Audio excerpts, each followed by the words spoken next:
the things that worked before community health choices, before all of this that's going on, are not the things that's going to work, in a few months from now or even right now. Don't forget to smash that share button, subscribe to my page, follow me on Instagram at Lance Bachman, and keep sending me those questions. Today on the Lions Den, I'm glad to welcome Marcus Primavera from CareGivers of America, one of America's largest home health care providers in the country, and he represents 3 of the largest impact states in the country, New York, New Jersey, and Pennsylvania. Marcus, welcome to the Den. I'm fired up to have you today, my friend. I'm very happy to be here. Thank you for the opportunity. Marcus, you run a big business over there. You've had acquisitions. You've had consistent growth. I've gotten to meet you. I know you. You're a sharp businessman. Thank you. You have a lot of intangibles that companies would love to have, right? Yeah, I appreciate that. Thank you. I do. I'm fortunate enough to have an amazing boss and the president of CareGivers America, Mia Haney. So she's been a great mentor to me through all this. And it's just a great group of people. It really is. Marcus, what extra steps and measurements are you taking for safety, cleanliness right now? Because people's temperature, and that's no pun intended, is at an all-time high, and their alertness of cleanliness is definitely at an all-time high. Are you guys doing anything different than you were prior? Absolutely. And I'm actually glad you brought this up because it's something also I'm extremely proud of my team in particular because they've been spearheading this. So as I mentioned, we're part of a larger health group called Simplora. And that's, our sort of parent company who oversees, all of the different brands.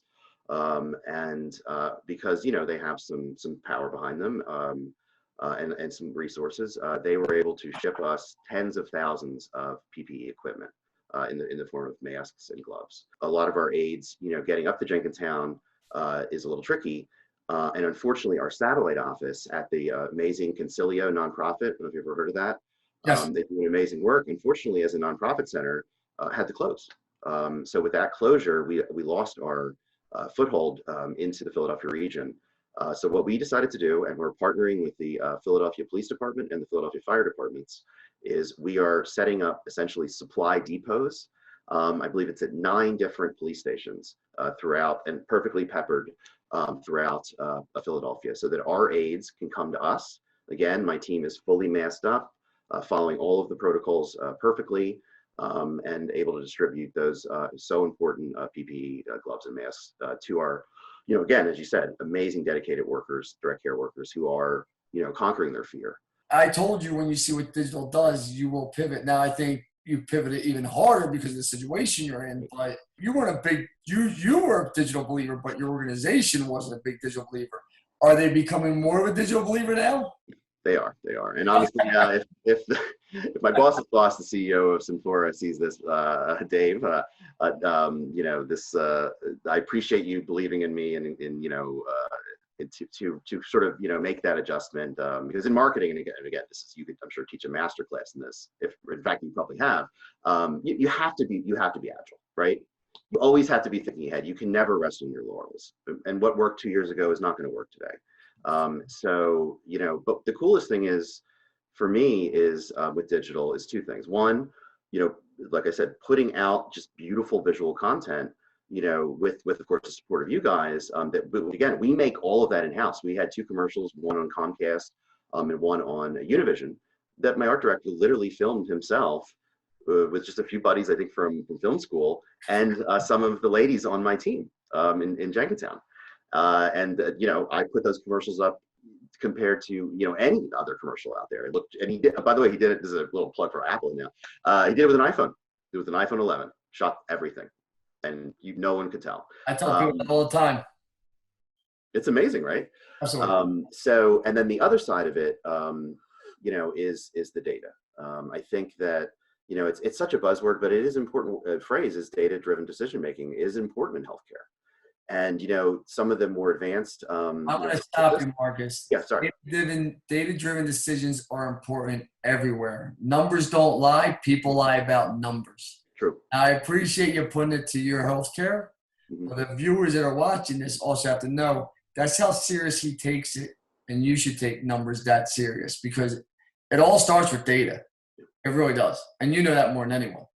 Yeah. So it's been a nice marriage of the two, and I feel really I'm honored, to have this role, and I feel, very supported by my boss and Simplora as a whole. And, they definitely, when I about a year ago when I started, planting that seed, they're like, guys, this is, this could be, this is the way to go. They trusted me. All right, Marcus thinks this is the way to go. Then let's. Now think about this though, and Dave, if you're watching, Marcus's boss, imagine if you didn't start your digital strategy a year ago and you didn't have one, and this all happened. Yeah, yeah. Where would then what would have happened, Marcus? That's really the question, because a lot of people out there right now are dying on the vine, just trying to get off the ground. Where you did a lot of heavy lifting over the last year, your internal team, my team said, "Let's get this going." Imagine if you were just starting that, and you remember how frustrating that beginning process is. I'm very transparent with people. It's very frustrating. It was tough. Yeah, it's just very frustrating for people in the very beginning. So what would that be like with the added pressure of what's going on now, do you think? Yeah, that's very true. And I just want to say too that yeah, I mean, it's been nice because we had your team has built out our infrastructure so that we have a better reach.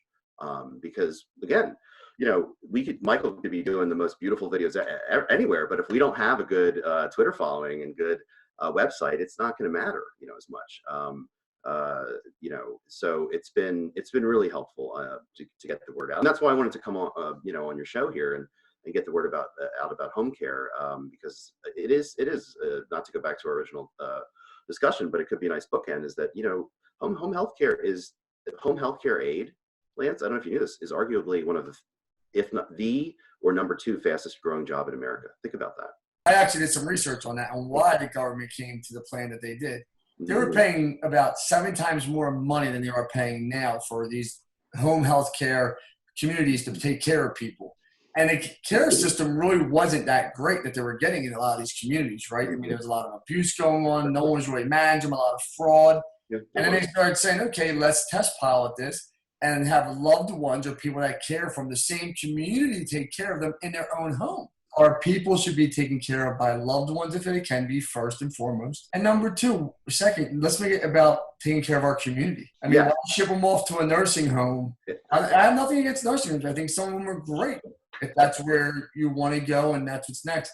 This is a great alternative for you to be loved and cared for by people in your community and take care of you. Absolutely. And that is at the end of the day. I mean, it is important, especially now that we look at tax, that tax cost and have more of that, more of like, okay, if we have this price point from this, service, how do we get that lower? And yes, this is a perfect marriage of everyone wins. Keeping Miss Jones in her own home, in her own community. Again, Miss Jones could be your mom or your dad or your brother or sister, your auntie, your neighbor. DHS did a study years ago, and I joke because, I don't think they needed to do a study to get to this data point, but they did study and they asked people, would you rather be at home or in a nursing facility or personal care home? So that answer was 99%. I wanted to be at home. Marcus, you obviously love the way you're a great leader. I mean, clearly you're a member of the community. What would you say makes a great leader at a time like this in an organization? Yeah, I think, for me with my team is I've always believed, never ask your people to do something you yourself wouldn't do. So actually right after this, I'm going to be heading over to some of the police stations to check in on them. Got a nice donation from Hearst Chips I'll be dropping off to one of my managers. But no, being inspirational, I think, my boss, Mia, she does calls twice weekly with, all of the office staff across the state, and leading with the sense of optimism and also confidence. I appreciate you on the den today, and thank you. You heard it from Marcus. Leader, understands about moving his business forward, driving it forward. Keep moving your business forward. Everyone stay safe. Marcus, thank you so much for being on the den. I appreciate it. It's been great to work with you and your company. You by far has shown why you guys lead the way every day with all the things I see you changing and pivoting. So thank you so much. Well, thank you. I feel the same exact way about your company and you, and it was an honor. Thank you so much.